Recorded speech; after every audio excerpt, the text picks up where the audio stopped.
आहत रज़ा मीर का सज्जल अली के नाम पैगाम सुनकर सज्जल अली पूरा दिन सेट पर रोती रहीं।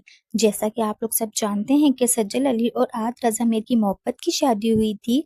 शादी के 2 साल बाद ही इन दोनों में तलाक हो गई और तलाक के बाद सज्जल अली आहत रज़ा मीर को अक्सर रोते हुए याद करती रहती हैं और अपनी वीडियो शेयर करती हैं और इस बात का इजहार करते हुए अपने इंटरव्यू में भी नजर आती हैं कि आज भी वो आहत रज़ा मीर से बहुत मोहब्बत करती हैं। रिसेंटली सज्जल अली का दिल वाली गली ड्रामा होनियर है।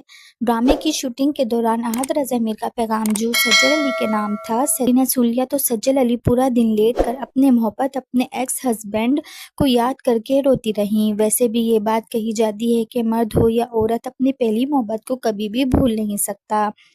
यही वजह है कि सज्जल अली और आहत के तलाक के बाद जब भी एक दूसरे के सामने आते हैं तो एक दूसरे को देखकर रो पड़ते हैं। इसी तरह दिलवाली गली ड्रामे के सेट पर सज्जल अली सेट पर लेटकर सैड सॉन्ग सुनते हुए काफी ज्यादा इमोशनल हो गईं। तो हमजा सुहेल ने पूछा कि सज्जल आपको क्या हुआ है, तो सज्जल बताया कि कभी कभी सैड सॉन्ग सुनने का भी दिल चाहता है क्योंकि इस सैड सॉन्ग से कुछ यादें जुड़ी हुई हैं। बताते चलें कि दिलवाली गली ड्रामे में जिस जगह पर शूट किया जा रहा है इस जगह पर सज्जल अली ने आहत रज़ा मीर के साथ ड्रामा किया था। जगह वही हो मगर कोस्टर चेंज हो और साथ साथ दो प्यार करने वाले बिछड़ भी गए हों तो गुजरे हुए वक्त को याद करके रोना तो आ ही जाता है। दोस्तों, आपका इसमें क्या ख्याल है कि आहत रज़ा मीर और सज्जल को दोबारा शादी करनी चाहिए या नहीं? कमेंट सेक्शन में हमें लाजमी बताइएगा। शोबिस से रिलेटिव इंफॉर्मेशन जानने के लिए UFU इन्फो चैनल को लाजमी सब्सक्राइब कर लें।